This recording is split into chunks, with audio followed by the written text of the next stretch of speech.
Halo guys, kembali lagi bersama Mimin. Semoga kalian sehat-sehat aja.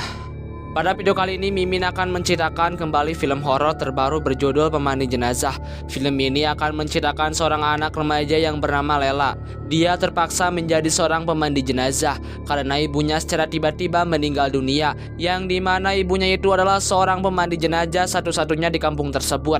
Penasaran gimana kelanjutannya? Seperti biasa Mimin mau saranin nih untuk siapkan dulu cemilannya, bantalnya, gulingnya agar kalian jong-jongan atau PW ketika mendengar alur cerita film Pemandi Jenazah.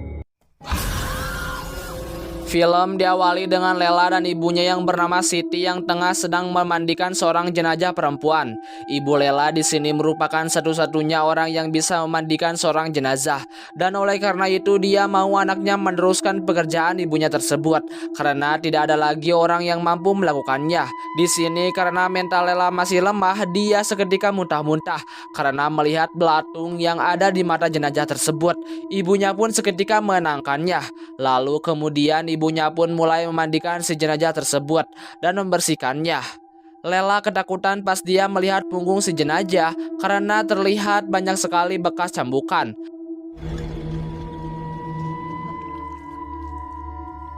Banyak bekas cambukan. Singkat cerita, beberapa hari kemudian di kampung itu ada acara sunatan dari cucunya Ibu Ida, dan orang-orang di kampung itu pun turut menghadiri acara tersebut. Lalu di sana terlihat ada 3 temannya Bu Siti, ada Bu Ana, Bu Tuti, dan Bu Teri.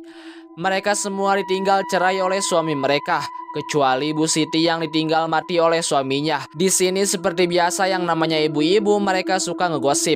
Lalu ada Bu Ida yang terlihat gelisah dan merasa pusing karena acara tersebut. Lalu singkatnya acaranya pun selesai dan mereka pun pulang. Di sini Bu Siti dijemput oleh Lela anaknya.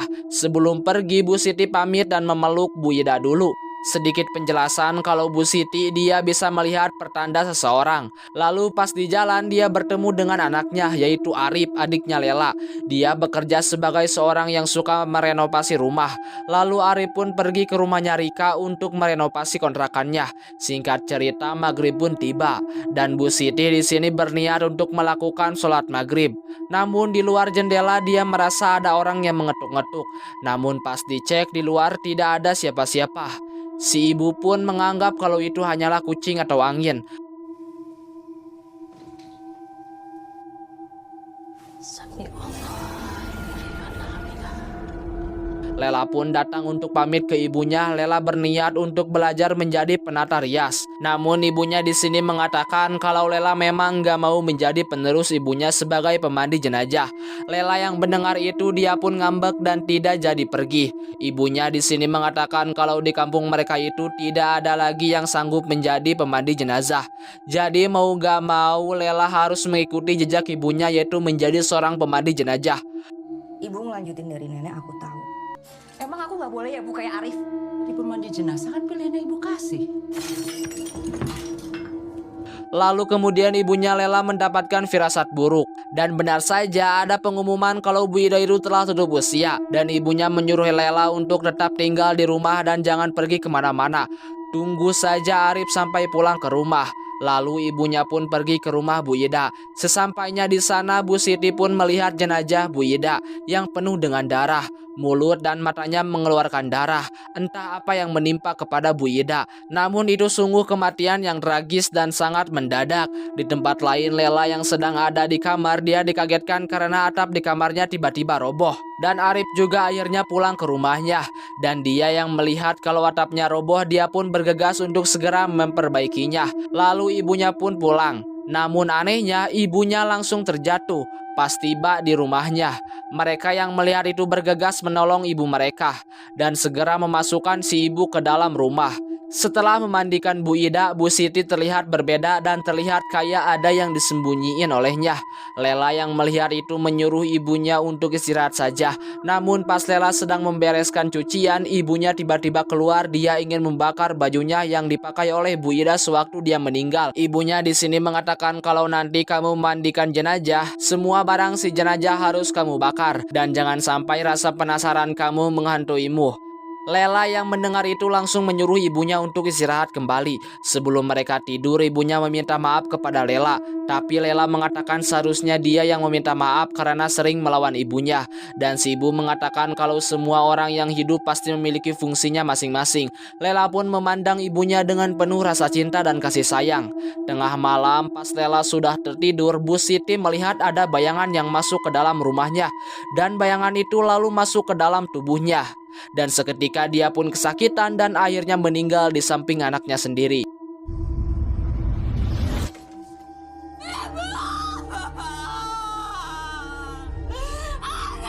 Semua orang pun datang ke rumahnya Lela untuk mengajikannya. Dan temannya Bu Siti lalu menyuruh Lela untuk memandikan ibunya.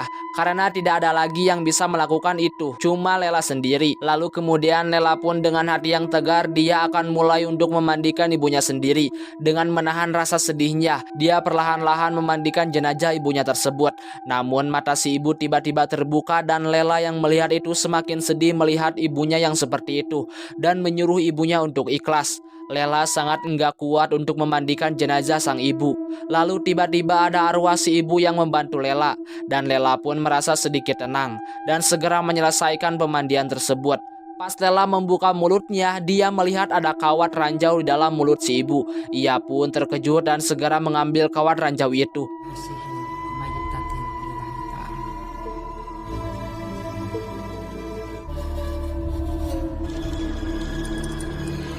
Di kamar, Lela tidur di kasur bekas ibunya meninggal. Dia tidak peduli ada begitu banyak darah di sana. Dia masih sangat terpukul atas kejadian semalam. Dia merasa belum puas karena kehilangan sosok sang ibu. Lalu ada teman ibunya yang datang ke sana untuk memberikan sumbangan dari warga buat Lela. Dan temannya sangat kaget pas melihat darah di kasur Ibu Siti. Mereka tidak tahu kalau Bu Siti meninggalnya mengeluarkan banyak darah. Pas Lela sedang membersihkan darah ibunya, dia kesal kepada Arif. Karena Arif berangkat untuk bekerja. Lela kesal karena Arif seakan-akan tidak berduka atas meninggalnya ibu mereka.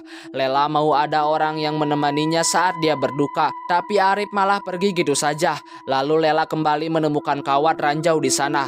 Tapi pas mau diambil, kawat itu tidak ada.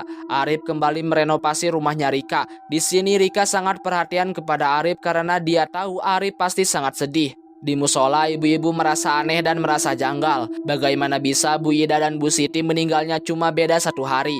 Dan Bu Teri mengatakan kalau jangan-jangan mereka itu disantet. Lalu tiba-tiba tangan Bu Ana berdarah karena terkena silet.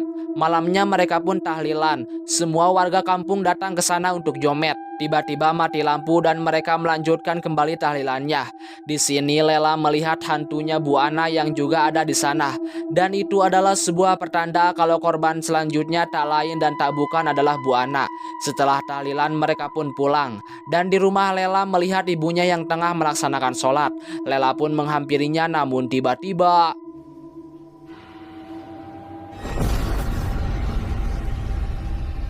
kaki Lela tertusuk kawat ranjau. Di tempat lain Bu Ana sedang mengobrol dengan Bimo anaknya.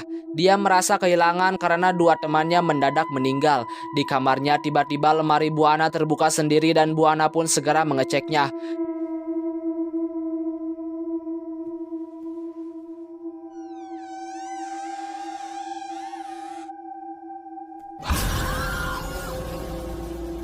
Bimo melihat ibunya muntah darah dan secara tiba-tiba Bu Ana meninggal saat itu juga. Lela yang mendengar itu kalau Bu Ana meninggal, dia mengurung diri di kamarnya. Karena dia tahu kalau dia harus memandikan jenazah Ibu Ana.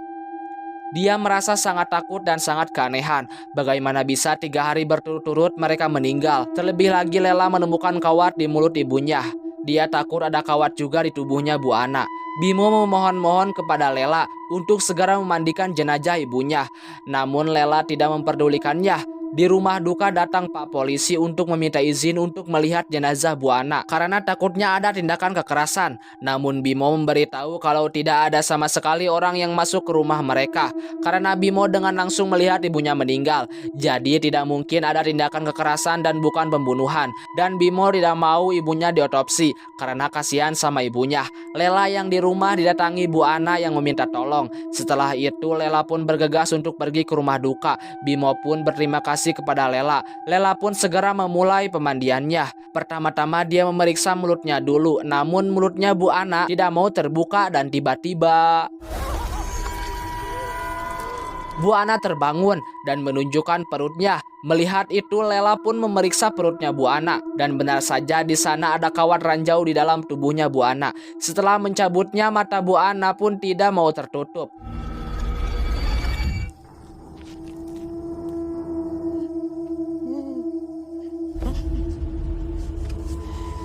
Besoknya Lela merasa cemburu kepada Rika karena Arif kelihatannya sangat dekat sekali dengan Rika. Setelah itu Lela datang ke rumah Bu Ana untuk membantu Bimo karena Bimo rencananya akan pergi untuk bekerja. Bimo pun menceritakan detail kejadiannya kepada Lela. Bimo merasa ada yang aneh karena sebelum meninggal Bu Ana memanggil nama Bu Nur. Lela tidak tahu siapa Bu Nur. Dan Bimo memberitahu kalau Bu Nur dulunya adalah warga di kampung mereka. Bu Nur berteman dengan ibu mereka dan Bimo memperlihatkan foto kebersamaan ibu mereka dengan Bu Nur. Karena ada masalah, Bu Nur sudah tidak tinggal lagi di sana sewaktu Lela dan Bimo masih kecil. Bimo mendengar kalau Bu Nur adalah biang masalah karena sudah merebut suami-suami ibu-ibu yang ada di kampung itu. Sepulang dari rumah Bimo, Lela bertemu dengan Bu Teri dan Bu Teri mengatakan kalau 3 temannya meninggal dengan sangat yang tidak wajar dan Bu Teri sangat yakin kalau mereka itu disantet. Tengah malamnya Lela memutuskan untuk melakukan aksi yang sangat brutal. Lela memutuskan untuk pergi ke makamnya Bu Ida dan kemudian dia pun membongkarnya untuk memastikan yang selama ini dia ragukan. Dan benar saja Lela menemukan kawat ranjau di kakinya Bu Ida.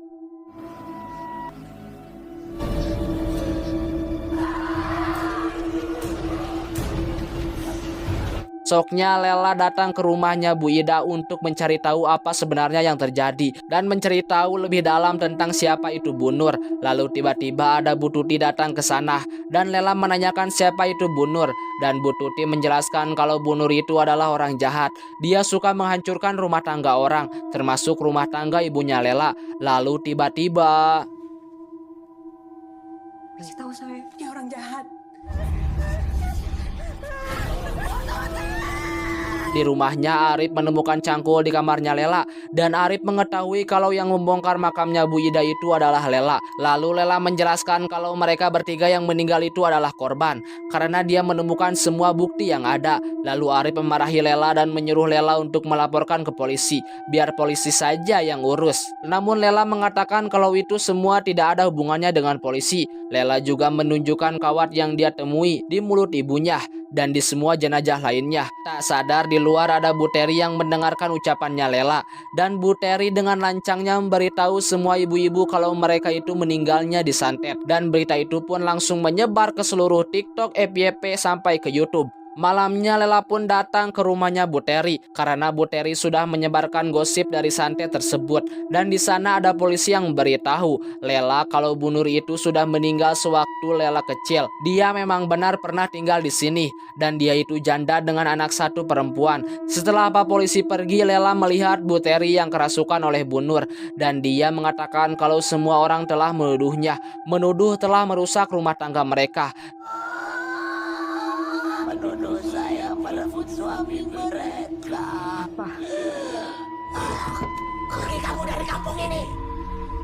Di rumah Arif menanyakan apa yang dilakukan oleh Lela. Lela ternyata belum membakar semua darah para jenazah dan Arif sangat kecewa kepada Lela. Namun di sini Lela mengatakan dengan pasti dia pengen tahu kenapa ibunya harus meninggal seperti itu. Lela sangat tidak tenang dan kebingungan. Terlebih lagi Arif sangat cuek kepada Lela. Padahal Lela sangat membutuhkan Arif untuk selalu di sampingnya.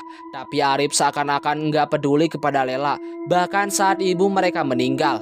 Dan malamnya pada saat Lela tidur, dia dimasuki oleh bayangan hitam. Lalu Lela mengeluarkan darah dan meninggal di tempat tidurnya. Orang-orang kemudian datang ke rumahnya untuk mengurusnya dan dimakamkan. Ternyata itu adalah mimpinya saja. Setelah itu Lela diam-diam mengambil kunci kontrakan Rika dari boxnya Arif. Dan Lela langsung masuk ke rumahnya Rika. Pada saat malam itu, Lela sangat penasaran karena ternyata Bu Nur memiliki seorang anak perempuan dan satu-satunya anak perempuan yang seumuran dengannya itu adalah Rika.